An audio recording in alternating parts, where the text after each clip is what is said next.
ఇక ఒక మగాడి విషయానికి వస్తే, సపోజ్ నలుగురు అన్నదమ్ములు ఉన్నారనుకుందాం. వాళ్ళల్లో ముగ్గురు చదువుకోరు, చిన్నవాడే చదువుకుంటాడు.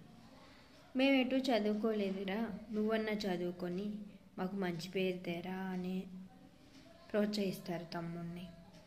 సరేలే మా అన్నలు చెప్తున్నారని మంచిగా చదువుకుంటాడు.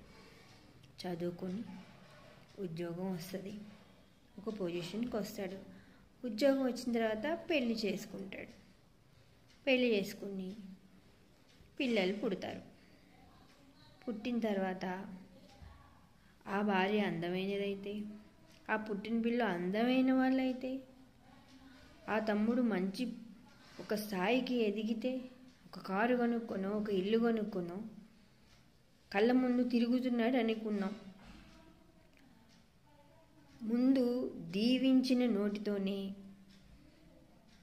ఎన్నో ఓర్వలేని మాటలు అంటారు అన్నదమ్ములు. అవును, నిజమే, ఇది వాస్తవం.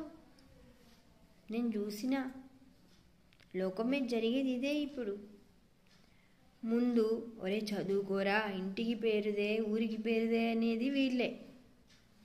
చదువుకొని ఒక స్టేజ్కి వచ్చి పెళ్లి చేసుకొని ఒక ఇల్లు కారు కొనుక్కుంటే ఓర్వలేక, అరే